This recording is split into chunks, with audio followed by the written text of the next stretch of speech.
Nasa 20 military surgeons at 138 public health doctors ang ide-deploy ng Health Ministry sa mga ospital sa South Korea upang tumulong sa mga pasyente na naantala ang gamutan dulot ng pagwiwelga ng nasa 12,000 trainee doctors sa bansa.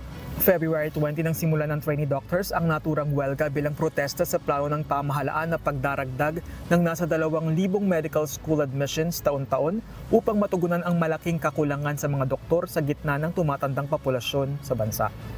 Argumento naman ng trainee doctors, hindi masosolusyonan ng usapin ukol sa pagtataas ng sahod at pagkakaroon ng magandang working condition ang planong ito ng pamahalaan. Ayon sa Health Ministry, nagpadala na ang kanilang tanggapan ng administrative notifications bilang unang hakbang sa pagsususpinde ng medical licenses ng trainee doctors na kasama sa welga.